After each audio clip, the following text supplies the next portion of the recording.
Rising Asia Literary Circle has selected the Booker Prize winning collection of short stories, Heartlamp, by the Kannada writer from India, Banu Mushtaq, who has been translated by Deepa Bhasthi. And our June 2025 discussion is on many aspects which are trenchantly covered in these absorbing and compelling short stories by Mustaq.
Very good evening, everyone.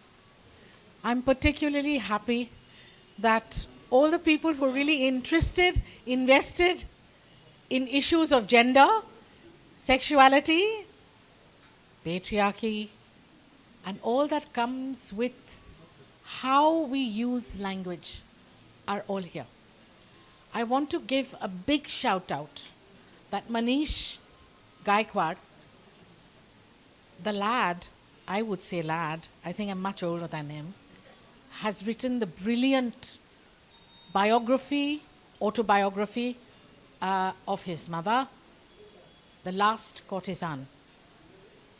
Is worth a read because I have learnt so much from the use of memory and the retrieval of the past and connecting it to personal history. Now, after that brief welcome to Manish, I would like to say a big welcome to all of you. Each one of you, as I say, is very well entrenched in my mind because of what you bring to the table and how much you give to the discussion. The enrichment comes not just from reading and having, cocktails or tea or being coffee party ladies and just discussing superficially a book. But the books we choose here, thanks to my core group of the Rising Asia Foundation, Anasuya Pal, Anju Munshi, Choitali Moitro. Sometimes when Manish is kind, such a big name author still comes to join us. Madhulika Khaitan, all of you. Nishi, Anuradha Chatterjee, Raj Sharma. What can I say? But they are friends, but they are more than friends because you can literally pick up the phone and talk about issues to them. I'm also very humbled that someone such as a man like Dr. Shondeep Chatterjee, who was my doctor, but he was more than that. He was a very dear friend. His wife, Uttara, is here. The late Dr. Chatterjee passed away, as you know, some time ago. He was the one who gave us the momentum, the space, and the reason to start this book club, which first was launched by four of us at Bengal Club when he was the chair of the Library Committee. That's the introduction of this book circle. Harish, if you'd like to say a few words about Rising Asia Circle and Foundation, and then we'll get back to the end. Precisely, I've been told the borders of how far I can go. It's a Rising Asia Circle, and if I remember, it's a few words only. You know, in the old days, I used to send telegrams from Lucknow when I was a schoolboy at La Martiniere, arriving 20th instant, come to VT station. And this would be to my brother, who would receive me at VT station. So a very warm welcome to the Rising Asia's Literary Circle. We thank Mr. Vishnu Sureka for letting us use this wonderful multi-tiered property. And we've been here many times now. I think I lose count, at least 8 or 9 times we've had our book discussions here. And they're normally like this. They're all full, and sometimes there's an overflow of people. There was one occasion we had over about 80. That was when the Canadian-Chinese novelist Kwai Yun Lee arrived. We had it upstairs out on the terrace. So that's all I have to say, that we will continue to support the Rising Asia Literary Circle. But the Rising Asia Literary Circle thinks that it supports us at the foundation. So whichever way it is, let it go. And yes, and of course, we are going to commence a membership drive. These members will be members of the overall Rising Asia Foundation, which entitles you to attend all our, of course, literary circle stuff, but our economic, political, foreign policy events, and some of our live events, our annual summit, which occurs in December every year. And once or twice you will enjoy a free lunch as well. So the cost of this, I think, is no more than, if I'm wrong, $2,000 a year for an adult, a fully grown adult, would be charged $2,000 a year. Students would be charged $1,000. So if you are students, just produce your fake data and we'll take it.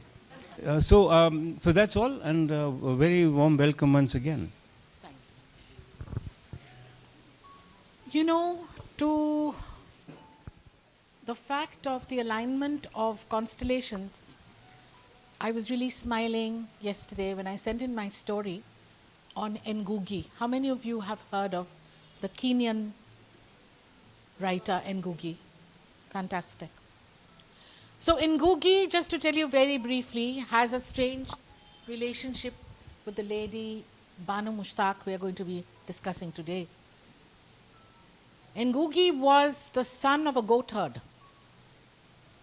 And he wrote one of his first novels when he was thrown into jail. He was an activist. He was thrown into jail and he wrote a novel on toilet paper. So that's Ngugi for you. His wife was raped because of his political activism. And when I met him, he said, violence, violence, violence. That is what we were surrounded with when we were growing up in the 60s. He died on the 28th of May at 87. And the reason we remember him is not because of the fact that he was a goat herd's son who went so far, or that he bore the dignity of being a Gikuyu speaker from Kenya with more pride than when he was given honors. For years he was teaching and started the Center for Comparative Translation and Writing at the University of California at Irvine. He talked about decolonizing the mind. How do we do that? Simple, he said. You have to start by thinking of your own language as the medium of communication or instruction. When I asked him once, what's wrong with writing Indian English? After all, I'm a Bengali girl and I speak Bengali and English equally fluently. And there are thousands of us in India like that who went to convent educated schools like you. And he smiled and he said, I can't believe you said that. Is there any Portuguese English? Is there any Spanish English? How do you think you would be looked at? It's a subversion, not of you subverting English language, but you're thinking that you can subvert the colonizer. I rest my case on that. I needn't agree with him. But Banu Mushtaq, a few weeks ago, when she accepted her prize from the Booker community and the committee, said very clearly. What did she say? She said, I am so proud today that the Kannada language has come to the global fore, has come to the table where all of us can sit and say that India has 18 official languages and we represent a part of that culture of India. And I am so proud that once the British who rolled over us are the ones now doing everything possible to get us published from Kannada to English so that the larger part of the globalized world, the educated world, can read me. You know, I'll rest my case on the translation bit because I'm so happy that Saheli Mitra will be coming in a short while. She's quite proficient in that. We have Mona and Sushruta who launch many books which are translated either way. And before we come to that part of our evening at around 6:30, 6:45, I would like to open the floor to tell you, you have 3 minutes each. Each voice is very precious. This is by no means man-bashing or an Islam-bashing ethos.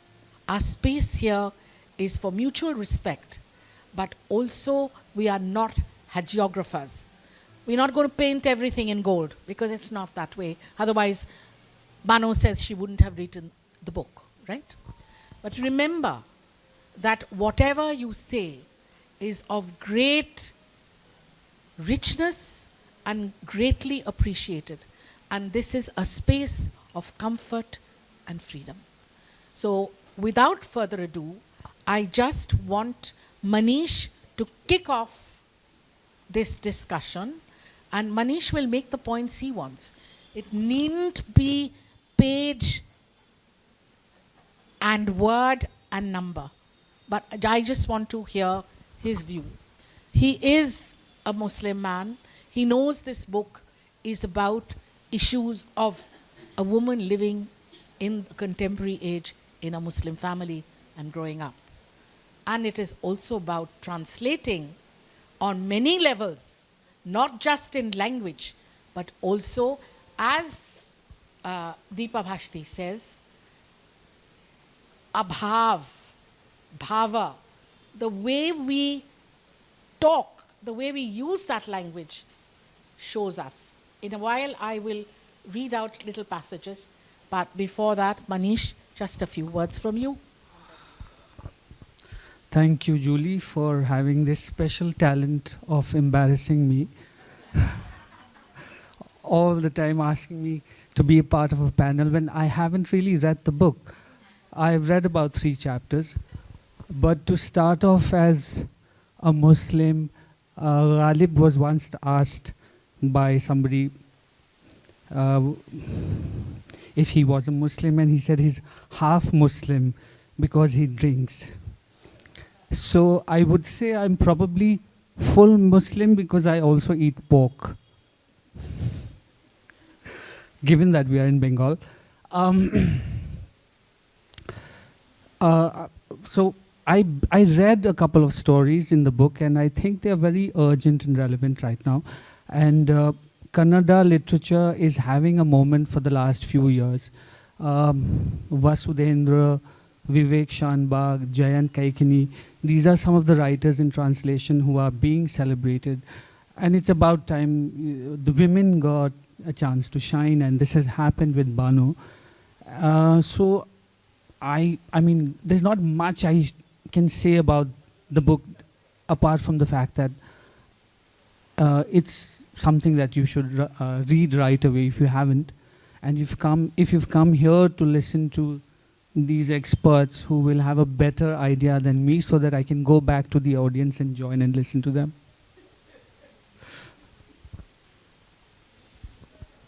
So, Anasuya, would you start from our side? Thank you, Julie and Manish.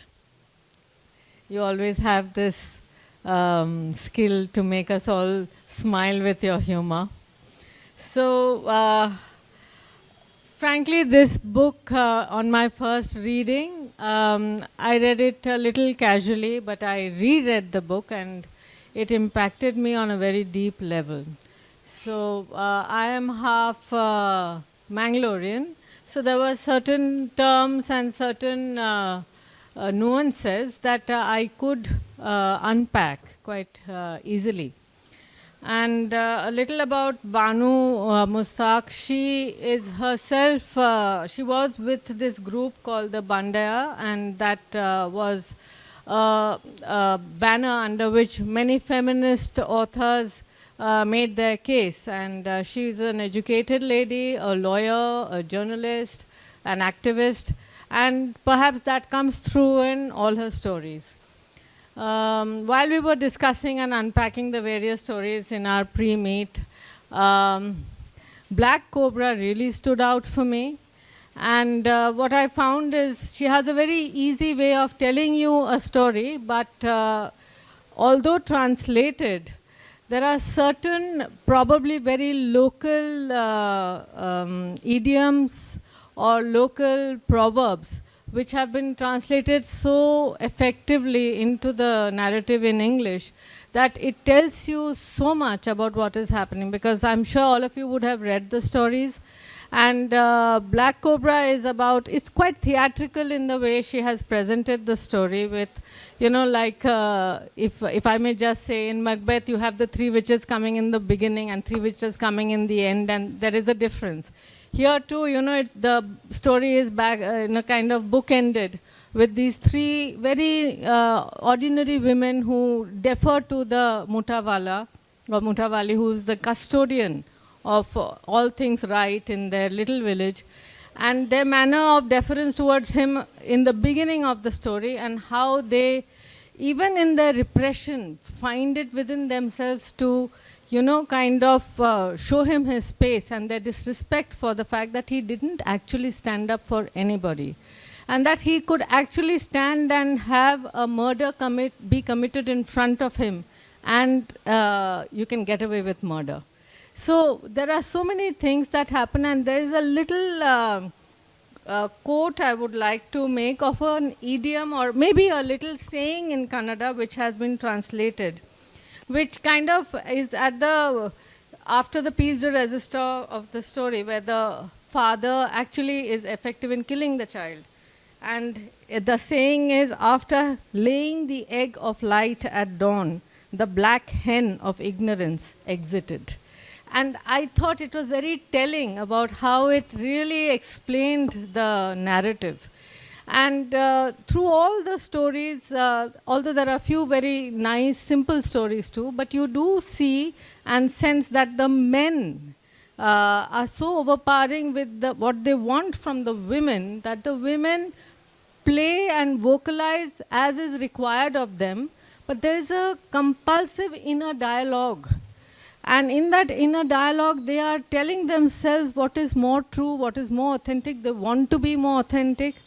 But they just, even like, there's another story where there's this Ajji who says, even if the gates are open, you may not be able to fly. I mean, you know, even if liberty is given to you after so many eons of being constrained, you don't know that you can be free. So that's where, when you said, Julie, colonialism and release your mind from it. Women also have to release their minds from the fact that they are constrained by patriarchy. It's for them also to, break out of it. So yes, that's where I would like to leave it. Absolutely on target as usual, Anastasia. I'd like to pick up on this phrase that you used about the black hen of ignorance. These are the things to watch out for, which I, as a student of literature, am always super excited by, which is the way the Kannada sound and meaning is being used to tell the story. It could not necessarily have been the black hen of ignorance. For Bengalis, I don't know. Spot on if I put the question to you. What do we relate ignorance to? Yes, darkness, but যেরকম এমন কোনো বস্তু যেটার সাথে আমরা connect করি সেটা not necessarily would be the black hen of ignorance. So for me, I think watching out the mythological, the metaphorical, and the way that the language is used to explain space. I want to read out 4 lines after Anasuya's brilliant, spot-on discussion here. Come to think of it for us, that is, for us Muslims, thanks, it is said that other than Allah above, our Pati is God on earth. Suppose there comes a situation where the husband's body is full of sores with pus and blood oozing out from them. It is said that even if the wife uses her tongue to lick those wounds clean, she will still not be able to completely repay the debt she owes her husband. If he is a drunkard, or a womanizer, or if he harasses her for dowry every day, even if all these is true, he is still her husband. And when I read this passage, the first thing that occurred to me is that this is not Kannada specific, right? I know, for instance, that a 28-year-old girl who came to help me in my real time of duress when my mother had dementia, today she is still with me, but this is what was drilled into her head. O tomar shami. Poti Dev. Doesn't matter what he does. Now, to me, after reading this bit, you can see that Banu Mushtaq is not fearful. Mushtaq, she is not scared of very specific, egregious descriptions. So I think I'll leave it to Anju to tell us a little bit more about this man-woman. Thank you so much, Julie Dee, and thank you all for being here. Thank you so much for making it a little light-hearted as we started, and thanks, Anna, for your views. Like Anusuya said, she's from Orissa, from Mangalore. So I am from Kashmir. So I have, grown up watching many kind of, things which made a difference between the Muslims and the non-Muslims, kind of a thing.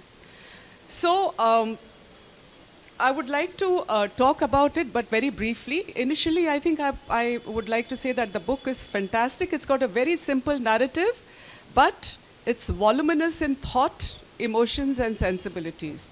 It reads very simple, but it's got loads of emotions inside.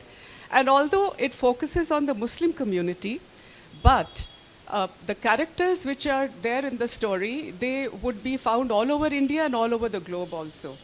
because it's rampant everywhere. And I think one thing which resonates very well with all the women is the problems of women. And even in East Asia, you know, there is this thing about, there are terms like career interrupted woman, you know, if you don't look after the house and if you have a career to chase. And I think some shelf life woman or something.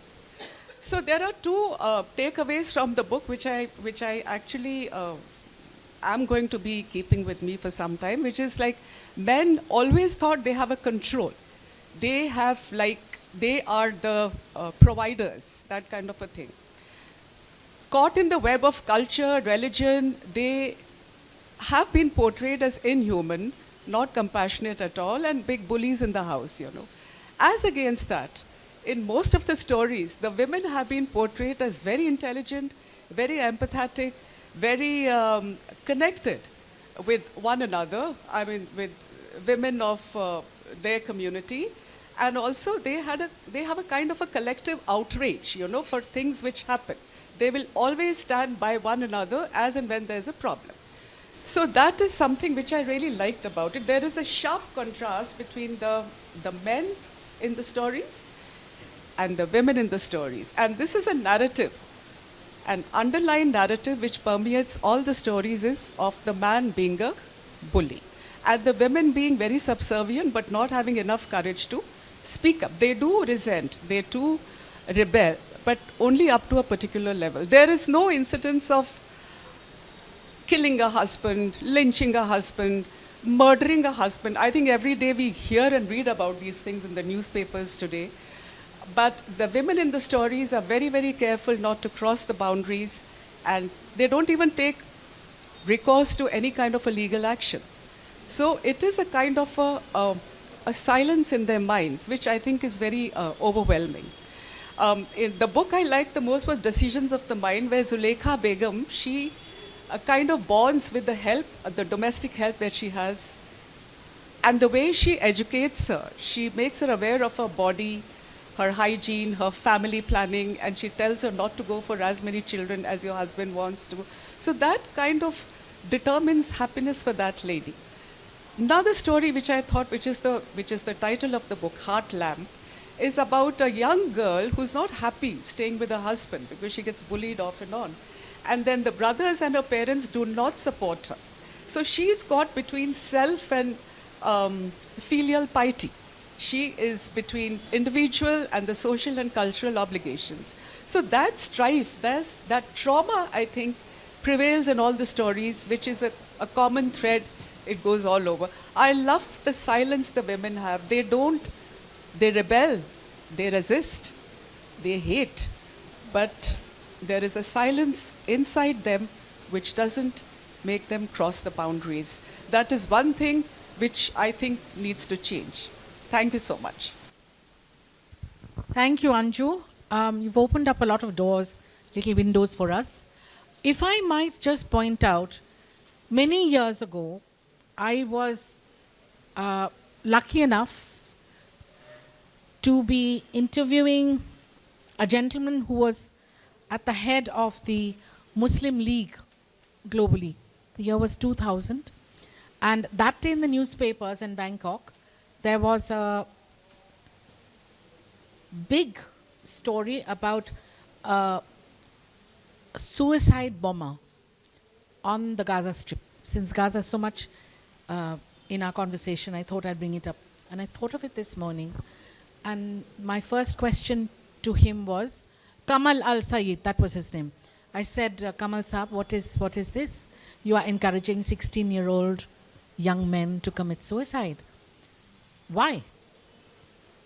And he said, they have nothing to lose because the only thing that would help them is education, and there's no way we can give them education. So according to a lot of social scientists, many of you are aware, the problem with the voice of the woman in any state, whether it's the Dalit, whether if you look at the stratification of society, it is about the fact that they don't have the tools to fight, or to access legislature. Kotha theke Shakila Begum Parbe, when she's got 6 babies to feed, to find even the time. And which is the story, please light a fire for me, where the husband kicks her and again. Black cobra, yeah. The baby dies and not even the head of the mosque makes a stand. So, the point is that this is not just happening in one community. If you listen to the other stories of other communities, underprivileged, non-education, these are sociological issues. These have nothing to do with religion. So I think Banu Mushtaq is probably telling us through her lived experience, go figure what's happening in your communities with people who don't have access to women's rights, even know the meaning of women's rights. So I think in some ways, this is a call out for across religion, across culture. Choitali, please. Thank you, Julie. And good evening, everyone. I would like to continue what Julie just said, that this is a book which has certain stories which do not belong to a particular community.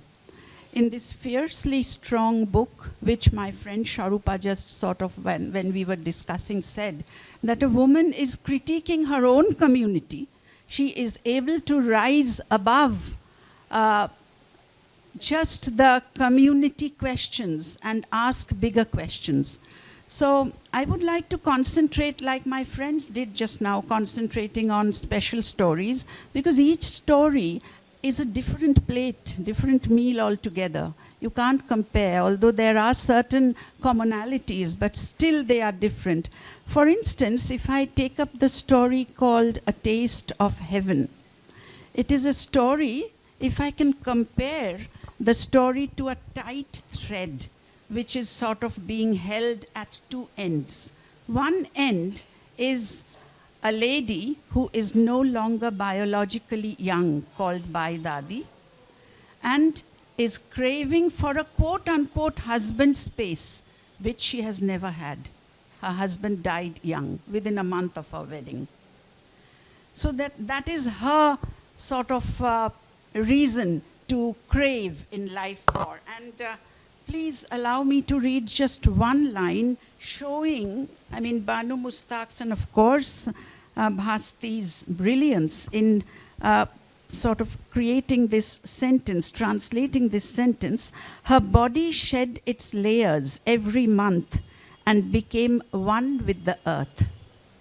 Her body, her mind, her dreams, none were fulfilled. She remained an eternal virgin. So I think that is a very, very suggestive line, showing that she is craving for something which she has not had. That is one end of that tight thread I was talking about. In the other end, we have the other woman of the house, Shazia, Shamanu Begum, some other name, who is relatively young biologically, and she has a husband space quite defined, arguably happy. But she is experiencing menstrual jerks, and due to these jerks, the equilibrium of the household is totally at a collapse. So my question to Banu Madam would be, is she chasing something else apart from the story? I think she's chasing contentment, which must be one important factor for womanhood in general. I can't exclude anyone. With contentment, of course, we can keep on talking about theories on contentment. Abraham Maslow comes to my mind, where it is important for a woman or for any human being to have love, to have support, to sort of get self-esteem nurtured and so on. One can keep on talking. So this is a story where you cannot just say that she's looking at one particular community. She's using the community, she's asking a bigger question. The other story I wanted to comment on a little is called The Shroud.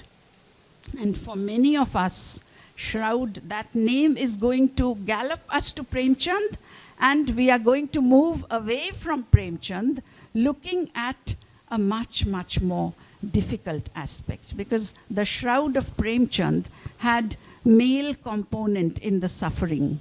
Here we have only female component, and the story is about how a lady called Yasin Bai dies, Yasin Bua, I'm sorry. She dies, she would die, and all she wanted was to get a kafan, which is, as we know, a sort of piece of cloth from Hajj.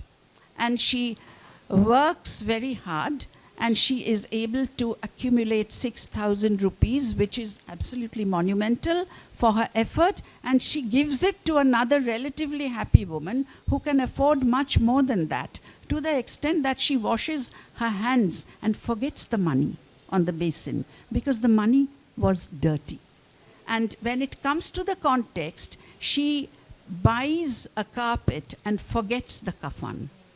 When she comes back, she tries to give Yasin Bua the kafan, and the Bua realizes that she has been cheated. She doesn't know where the money goes. So the question is not taking away the money, not paying heed to her words. It's just self sort of satisfaction, a state which makes us forget others' requests. And finally, Yasin Bua dies. What matters to me is how important is this kafan, and what does she link up the water of Zimzam with? Because she doesn't appreciate the fact that every effort was taken. The husband, Sahid, tries his best to remind his wife, let us buy the kafan, but she forgets. Forgets why? Because she's absolutely entrenched in whatever quote-unquote riches she has. 6,000 rupees, kafan, the cry of a woman does not pierce her mind. So these two stories, I'm not going into the others, are quite relevant to ask bigger questions. And some of these questions can come to us only through the translation, as Julie Dee was pointing out, the importance of the language, and of course, the salutes that Banu Mushtaq owes from each reader, like us, reminding us that it's not important whether we are looking at a community. We are looking at graver questions of life, which a woman suffers, wherever, whatever circuit she has. Time for me to remember and salute two names. One would be Gugi Thongo, who was introduced to me by my great teachers. I miss him, and my salutes to him. And the second salute is to Dr. Shondeep Chatterjee, without whose impetus I would not be sitting here. Thank you. Okay, so this is about the time that we open it up to the floor. And before we have the second part today, I am so excited that both Saheli Mitra, Dr. Shudipto Ghosh, as well as Farah Khatun, they're all here, and we'll talk about the translation bit. So let's go around the room and have some riches thrown up. Sharupa, would you like to quickly, maybe in a minute and a half, wrap it up and tell us what you thought? Thank you, Julie. Hello, everybody. This is a book, the first book of short stories, which won the Booker Prize.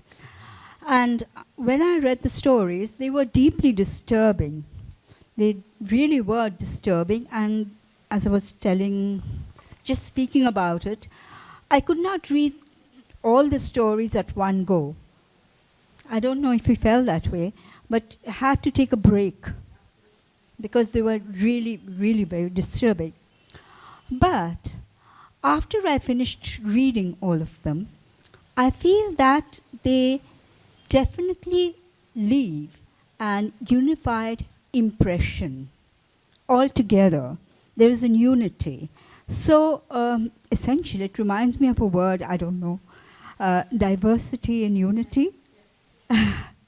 But they are all different. And that is the main point I wanted to make. And I think some of you will know about all the common themes which we encounter here: patriarchy, women's oppression. And among them, the story that stood out for me was the Red Lungi, which is different from the other stories in this collection, because it talks about how young boys also are a part of their patriarchal subjugation in a way. So they are not left either. But eventually when they grow up, they too become a part of that patriarchal society. Okay, thank you.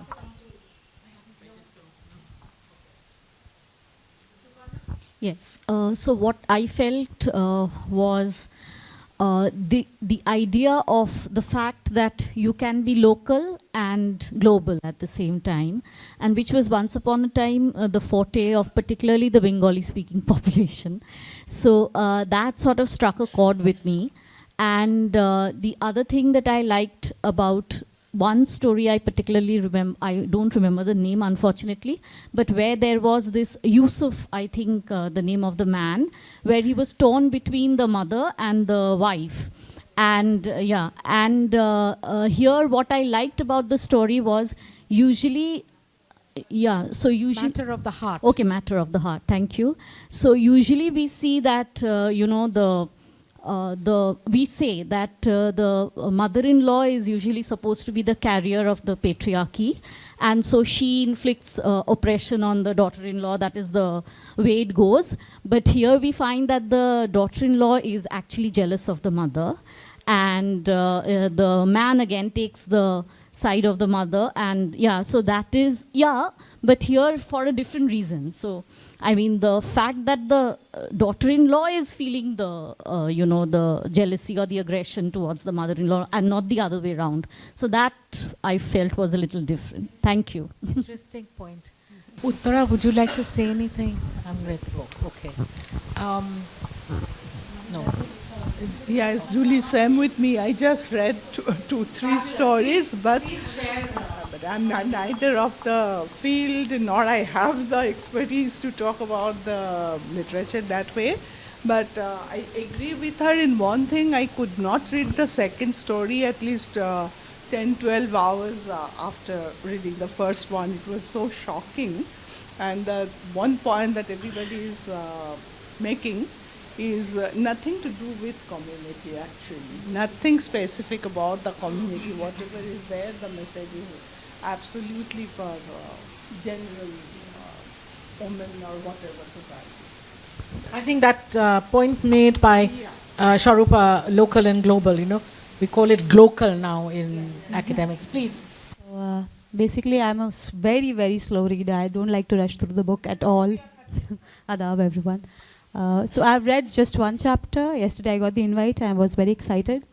The character Zeenat, I felt, is very strong because she is marking out and talking to people about the problems she is witnessing in front of her. Like when Iftikhar marries for the second time, immediately after the wife passes away, Zeenat is the one to raise her voice intensely that it is now how you were planning to make Saista Mahal for her, and then as soon as she passes away, you marry. I know circumstances can be against a lot of people and you have to take care of a lot of things, but Zeenat makes it a point to fight for a lot of things she believes in is not right. And as far as the community things go, because the language is so different, and I come from, my mother tongue is Urdu, my father tongue is Bengali. So for me, reading translation is a big way to know about other communities and the language specifically. For example, Devaru. We have a very different way of looking at a man as God. The whole concept is the same thing, right, in our religion. But the language is so different. And that's what is beautiful about it. And I also liked the way that a lot of other things are pinpoint in the story, like superstition. Like when you die, you know, it's believed that in the story, right, the superstitious part was that there are 40 graves, mouth is open, so the mother needs to rest, right? She needs to rest so that the graves mouths closed, and so that the mother and the child remain protected. There's so many superstitious things, and culturally there's so many other things that we can get to know about. So with this story, I am looking forward to reading the other stories. This is my take on it. Thank you. You know, Sophia, you've touched upon a very important point. Many of us may not be aware that this was actually funded. I'm not even saying financed. But my friend Farah is there and she'll hold me out. It's stated now that it was funded by the British community. And the Booker Committee thought that it was important enough to let it go off the rails. This is not the way books are published, especially ones which are chosen, selected as Booker winners. So there's something going on here to me which is kind of socio-political, you know. And somebody said to me, one of my Canadian colleagues, and I was talking to Harish this morning, it's a book which has come out at the right place at the right time. So, you know, much to be said. That is another discussion. Hopefully when Saili and Shudipto and Farah join us in a few minutes. But that is another issue. It is no longer, as many of us who write know, it's no longer about writing and just giving it to a publisher. There's a literary agent usually involved. Oh God. And there are, you know, there's a whole kind of machinery going on there. For a good writing to reach that level, it takes a lot of grit, I think, or a part of luck also at times, I feel. But then it's, I think, for us, a good thing because we are getting to read such works. Agreed. Absolutely, absolutely. It's heading in a good way, if you can say, whatever's happening. And you know, Sophia, the other interesting point is, someone like Harish or Manish who are sitting here, they are, at least Harish calls this entire machinery of publishing a whole bunch of nincompoops. I will never dare go there because I depend on them. It's as writers we do. You know, absolutely. But at their back, sometimes we do. Okay, that's other story. Shulagna, please go ahead. No, I haven't read this book, but I have, you know, read a lot about a discussion. So sorry, but what you were saying about the man as the god, but I'm forgetting the name. It is a famous young author from East Africa, and I was reading his book. I find the same thing. It's a Muslim community he's describing, and I've forgotten but it's the same thing. It's the same thing. The husband has molested a 14-year young girl, and this woman goes out in support because he is her husband. And so it's. I just feel it's most of the time brainwashed. All my compatriots are. I'm sorry to. Alice Munro. Yes. No, but this is something shocked me while I was reading that book, and like you said that she said that you had to stop. So I became a very slow reader while reading that book. I couldn't take it after a while. What is happening? What is happening? We know what happens now when I read. Of course, East Africa is no way other than our society. I'll tell you, I'll write you the name the moment I go back home. But sorry, but it's the same thing. Absolutely. Okay, who's the next one? Please. Good evening, everyone. Just one thought. I'm Promita, ma'am. Just one thought came to my mind about the silent protest that ma'am was talking about. It's a totally different thing. I was reminded of the poem A Work of Artifice, and how the thought that the woman is given the sense that you are a bonsai tree, so weak, docile, domesticated, how they are protesting. They know that they can stand tall, 80 feet high, beside the mountain, but then how this kind of thought has been like ingrained in their minds. So because I've not read the book totally, so I will not be able to say more on this. Wonderful But this- comparison. thank you so much. Because this is Maya Angelou's idea as well. Yeah, All women are made into bonsai trees. Thank you so much. Professor Shoma. I haven't read the book, but I would like to make a comment. Like, I have been teaching geography in Loreto College, and I have gone across India, and I see this same thing running through northern India into the northeast. In fact, even in the northeast, where the women in Manipur they come together and resist many things, but at their individual levels, in their own homes, they're totally subjugated. There's patriarchy, and but they'll come out and fight for a cause together. But back in their individual houses, they are very often, they don't allow the woman's voice to come out, and yeah, there the role is that of a wife, and the man is taking all the decisions. And I have seen this even in South India, in a place like Tamil Nadu, where when we went from door to door, the women didn't have a bank account also. Whatever she earned, she gave it to her husband. I just feel that somewhere it's the same thing. I haven't read the book. Can we say this generally? Can we make a general remark? Because you're the geographer. No, I have seen this, that the women are slaving. And because they are wives, most of them, I'm not saying that there are no exceptions, but there are exceptions. And as the years have gone, and I'm sure South has gone ahead, but when I had gone from door to door, they said, no, we come and give our income to our husbands. And they were educated. In the South, they were educated. But the male domination was there right through, and the women accepted it. And this, I think, is also not just the, the lower income group. It happens even in the, upper classes itself. Professor Arundhati Ray, would you like to say a few words? Yes, after the first two speakers, I think you mentioned that religion, whether it's one of them, Sureka, or separate from dementias, perhaps that religion has no role to play here. I wouldn't quite accept that, because I have seen Muslim ladies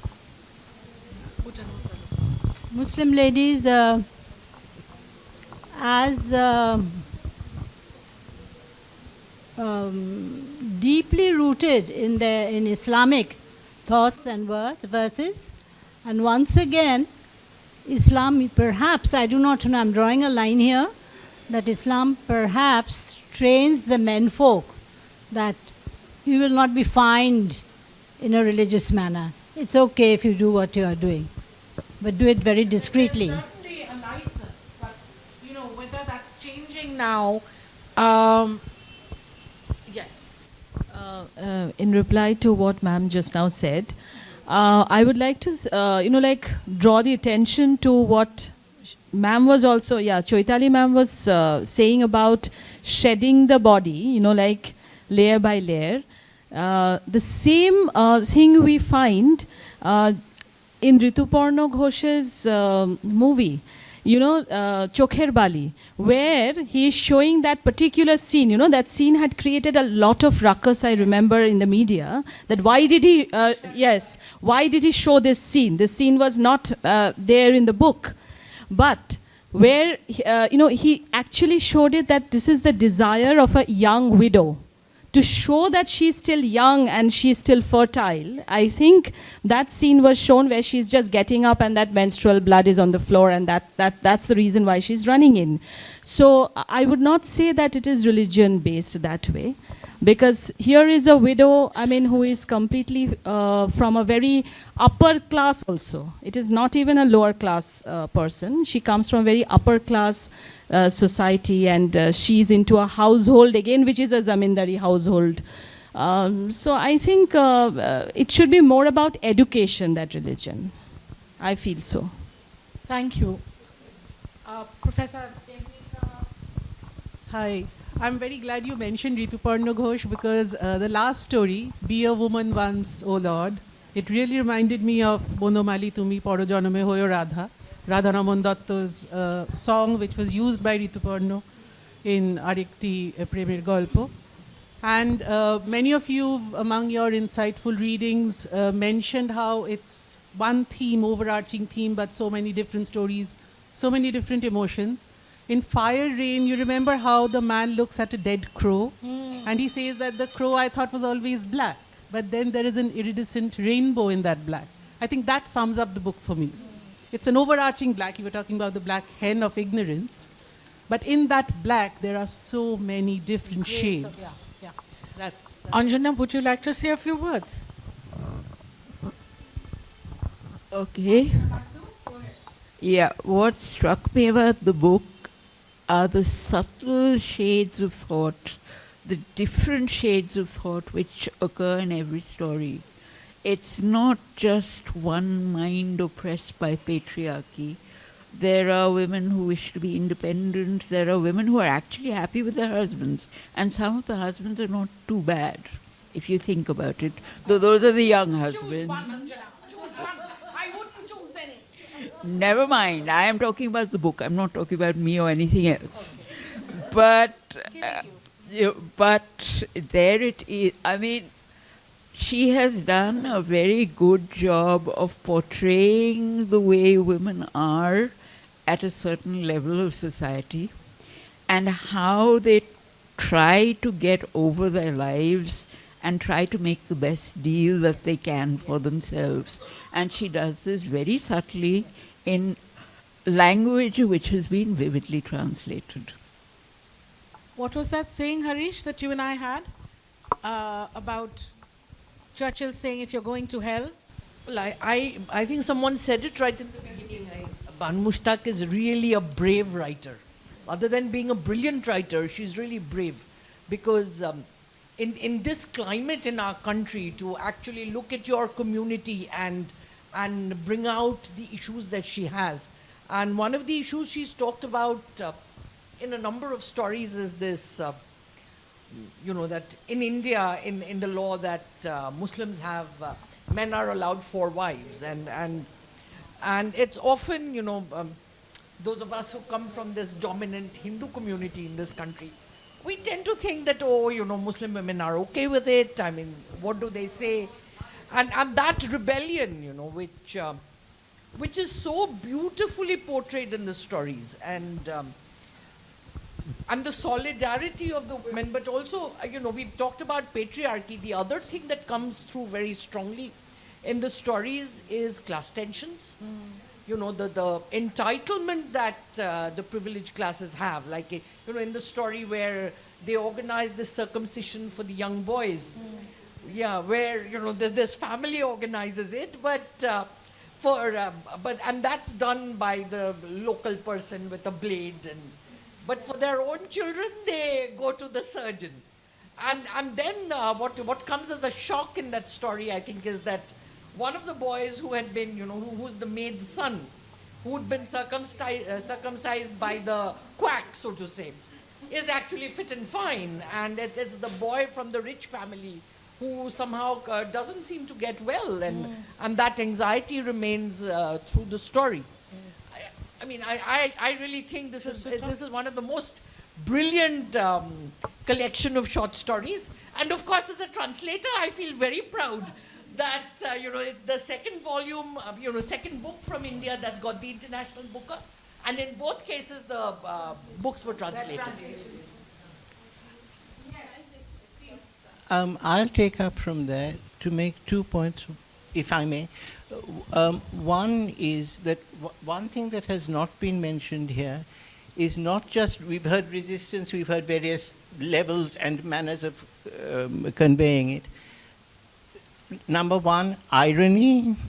Number two, the fact that it's a language-based irony. The very first quotation that we had there about the husband and the licking of the wounds and so on, it goes on to say that word pati is not a word we use. Now, just like that, that was my first point, and my second was, all the husbands are not too bad. Some I feel a great brotherhood with, or at least one. Now don't leech me for it. I do. And the other one, the point that you raised, which brings both together, irony, humor, and the poor men have also aren't all sitting bashing at one level or the other through their love for their mothers or any other way, and that is the Gobi Manchurian story. Yes. Now, in that one, look, language, the poor fellow who all he wants is his favorite meal, which is very nicely a multicultural meal invented here, called after something else, more myth-making going on. The second is that all these other people who've never heard of it, don't know what it is, and mispronounce it, which raises your point about who is subverting what. I am not an African. I could have done without English if it hadn't come. My slogan is, let us use it as the new Pali. Lovely.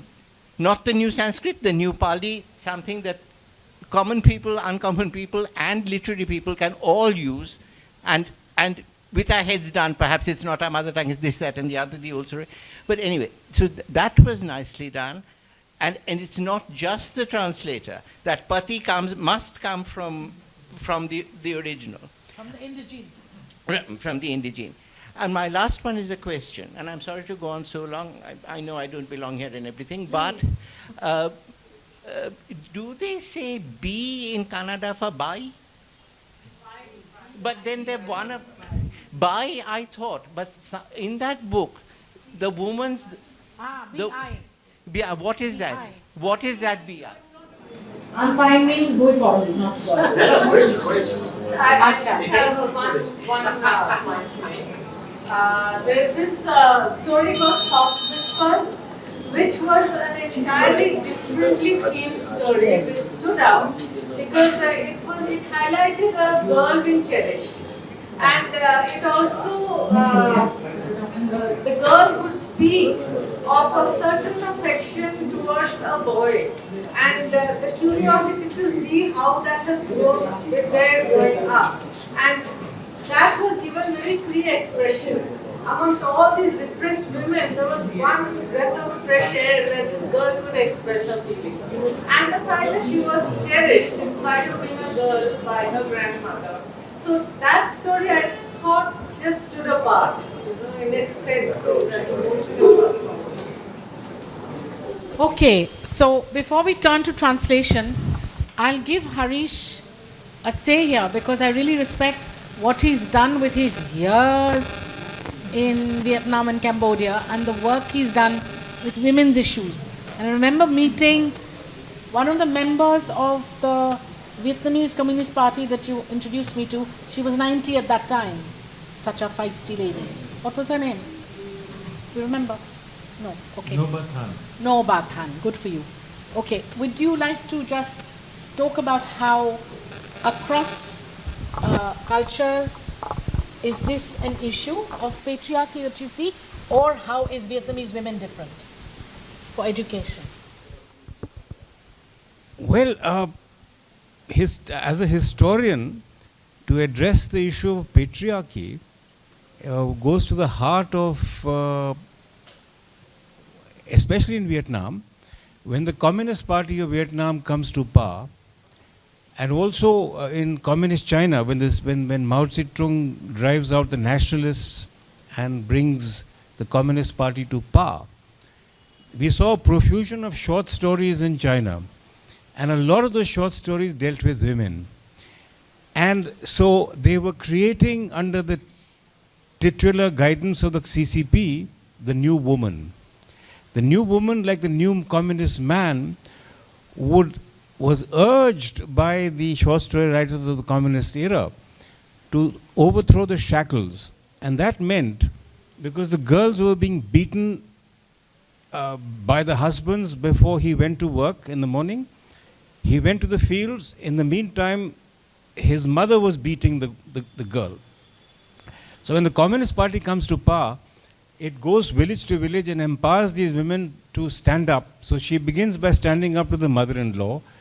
So when the gentleman has gone to the fields, the mother-in-laws are getting a right royal pasting.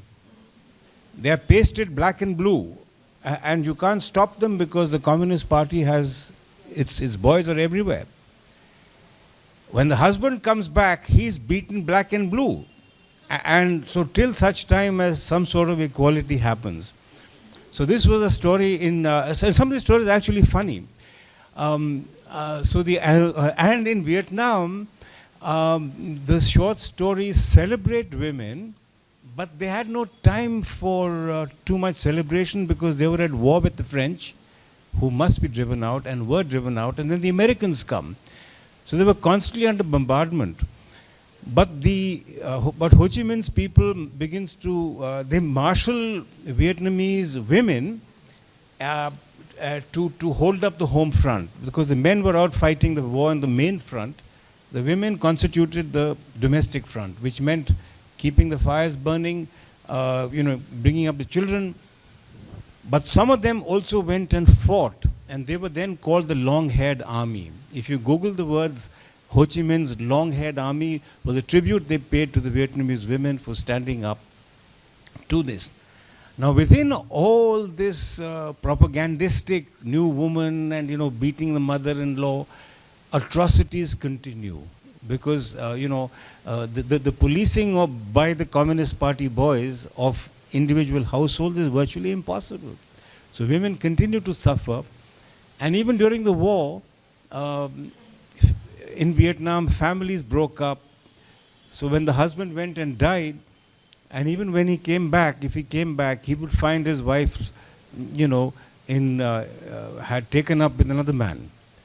And when that man went to war, the wife was taking up with yet another man. But this was the forces of war, and what war does to you when relationships are beginning to fragment in such a way. Thank you. Thank you very much. It's a totally different take. So we are spot on time, and we have Saheli and Dr. Ghosh as well as Farah. So come up front. And I have a few questions. The audience has some questions on the translation part. And maybe Farah, you can share first what your experience has been, because you were the first to break the story here. Interviewing. Well, there are a lot of things. So quickly, whatever. Yeah, I hope I'm audible. Yeah.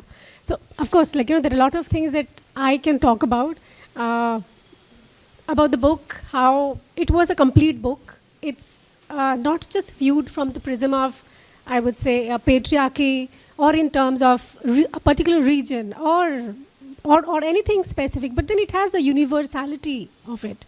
I mean. The first story that I read, it was a very, I should say, it did make an impact, the first story, Shaista's Tomb. I mean, that's the humor that, you get there. And I was laughing at what was coming off Shaista's fate. I mean, I knew it because, again, it's universal. It's not about any religion or anything. I mean, we all know, how men can be. Yeah. Very diplomatic as usual. Yeah.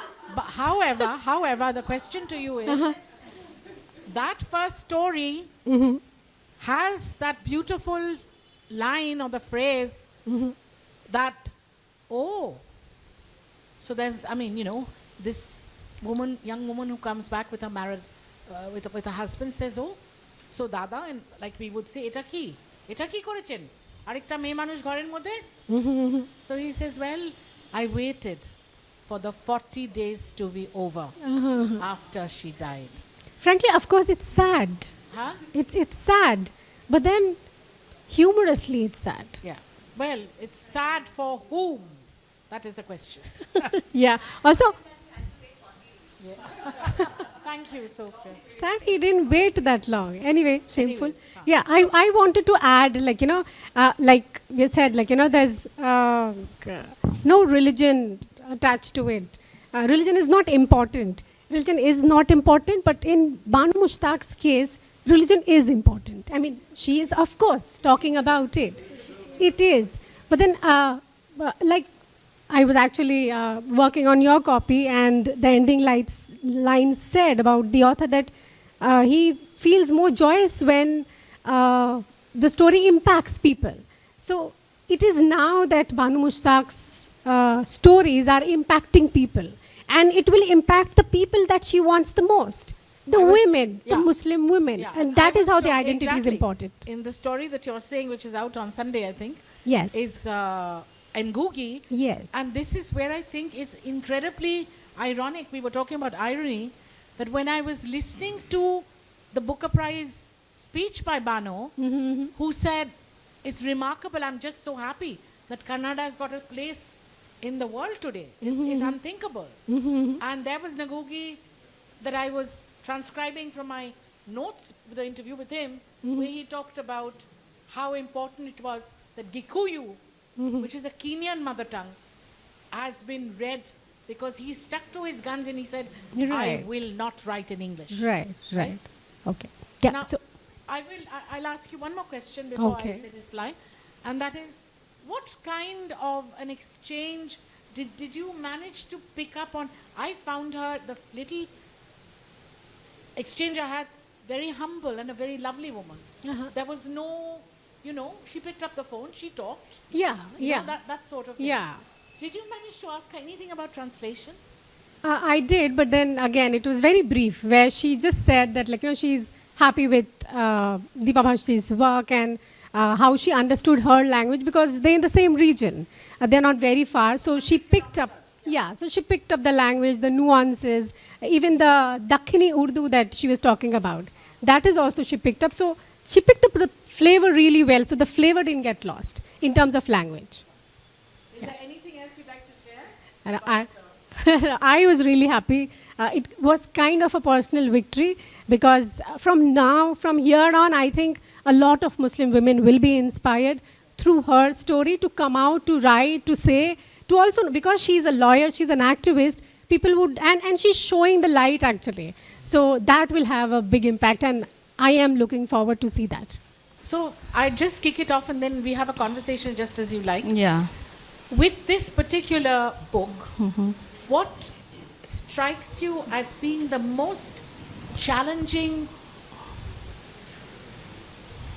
What strikes you as being the most challenging aspect of how Deepa Bhasthi had to balance both the Kannada side and the side of making it accessible to English readers? Okay, this is a very good question, but Julie, I think you are referring to one particular book. But I think this problem or this is for each and every translator, right? So I'll be talking from that point of view, because that is very important. As you all know that these days, maximum books are all translated books, which are either becoming bestsellers, even Paulo Coelho. All translated books. Whatever we are reading are actually translated books. And as a result of which, I feel over the last few years, translation has become very, very important. And a lot of people are wanting books to be translated. Like, because I run a content and creative company, and we have a whole translation team. You won't believe we are getting so many work of very well-known Bengali authors who are now saying that we want all our short stories to be translated to English, even to other languages, even to Urdu, even to Hindi. And why? Because we want to reach a bigger audience. In West Bengal, if you ask me, that is more, because here the Bengali literature, as you know, is very rich. But at the same time, many Bengalis, even NRIs, even people living in other states, Bengalis I'm talking about, it is not possible for their children to understand the Bengali, because they don't know how to read and write Bengali. Then how do they enjoy Feluda? How do they enjoy books which we have grown up with? So for them, that translated literature is very, very important. So as a result of which, I'll say, translation is important, but how you translate is even more important. Because all should not be lost in translation, and all is not lost in translation. Yes. So if all is not lost in translation, then I should say that the work of a translator becomes very important. very difficult, but at the same time, I would say that that person has to be very well proficient in both the languages in which he or she is working with.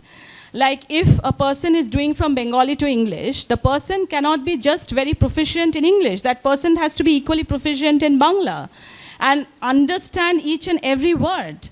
And now in this, I would also like to add one thing. Julie D, this is becoming very important because a lot of clients are coming to us and saying that we have used AI, to translate. So I say, great. It's not just for a book of fiction. I'm also talking about other works, like research works and, articles and books which are research-based. Everyone these days are using AI. So there has been, instances where I have told them, okay, you use it for your own satisfaction, and then come to me, I will point out, where are the places where AI has failed. Because translation is not a word-to-word translation. You have to first understand. And especially in a book like this, where human emotions are so important, in order to bring that out, a word-to-word translation or even AI cannot help you. So as a result of which I feel, Julie D, that translation, the book which is being translated and the translated book, if you ask me to put them on a pedestal, yes, I would say that a translated book is much at a higher level. Because not just it is reaching the audience, but at the same time, just think of Rabindranath Tagore, Gitanjali. If Gitanjali was not translated, then we wouldn't have a Nobel Prize in Literature, the one and only till date. So as a result of which I feel that translation is actually a very, very difficult job. It is a very tricky job because different books need to be translated in different manner. Because if it's a poetry book, we get translation of poetry book also. That's a very different job. If you are translating a prose, this is a short story book. So as far as translation is concerned, I think the market is very big today. If you are thinking from the financial, economic point of view, whether someone can take up this translation as a, career, one can. Yeah, I think Sudipto will be, yes, because he is one of the publishers. Sudipto is the head founder and literally the hands-on person in Excel. Absolutely wonderfully creative. And Chayeli has been an old friend and also extremely successful. And what is the name of the company? Tales, Talks and Walks. Okay. So, Indian regional language-based literature getting the global focus is the most important for me for this book. And I just want to share one of our translated job. Like in 2012, in Bengali literature, Danawala Manush by Binod Ghoshal got the Sahitya Academy Yuva Puruskar. So we have launched the English translated version of that book, the Winged One, this year in this book fair. So what are the challenges we faced during the translation of that book was the proper reflection of the local emotion. Because every region in India have their different local emotions, local sentiments, local cultures, right? So whenever you are translating the regional language-based literature in English, so you have to make understandable for the global audience, right? So it is really difficult because you have to create a space to make it properly reflect the local views. Otherwise, without a proper background, it can't be proper explained. Explain the sequences of different emotions or different cultures, right? So that's the main challenge we faced because that book is very much rooted in Bengali culture. The Danawala Manush, published by Patra Bharati in 2012, and the Winged One, if you get time to read, please read it. It's a wonderful work by Binod Ghoshal.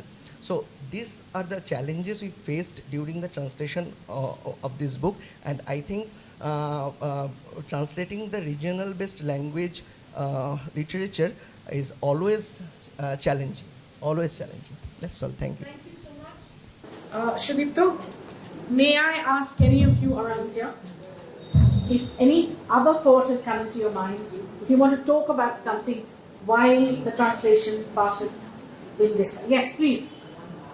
While we're talking about translations, I think in this volume, Deepa Bhasthi has a very nice essay, which is really worth it.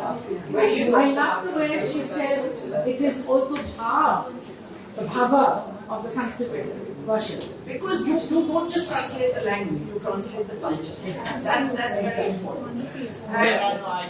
Manish wants to say something. Yes, I know. She mentions why she doesn't and the other thing is, yes, it's translation is challenging, etc., but it's great fun. I really think we should make that fun. It is really. Okay, Mr. Manish Gaikwad. The whole idea of getting me here in the beginning was to plug my book in the end. There's a reverse translation happening of my mother's memoir. It's called The Last Courtesan. It's being translated in Kannada. So if any of you speaks the language, please let me know if it's any good. What about plugging your next book?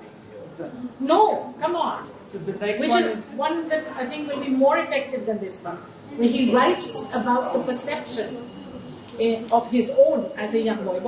So my mother's memoir is about her being a tawaif in a kotha in Bawbazar and in Kamatipura in Bombay. She was sold as a child. And so my version, which is coming out in August, is about a boy growing up in a kotha. It's my own memoir. What happens to a boy who grows up in a kotha?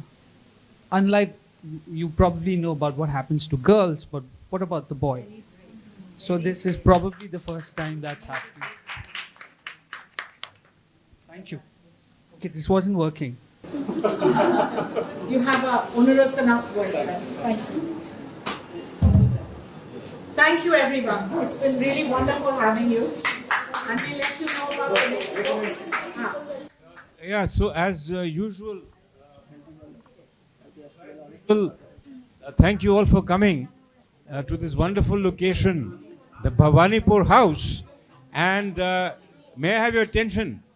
So, as usual, thank you all for coming to the wonderful location, the Bhawanipur house. And you are, as always, urged to come and spend your hard-earned money on eating and drinking here. The lovely cuisine. Very good evening, everybody. It's so nice to tie up with Julie Di and Harish sir, and it's always home for them to come and do any kind of events. It's an open thing that we've told Julie Di, as as many things you want to do here, we are open for you, and it's your home. Thank you. And please enjoy the hospitality and support us, getting more prominence what it truly deserves. Thank you so much. Thank you.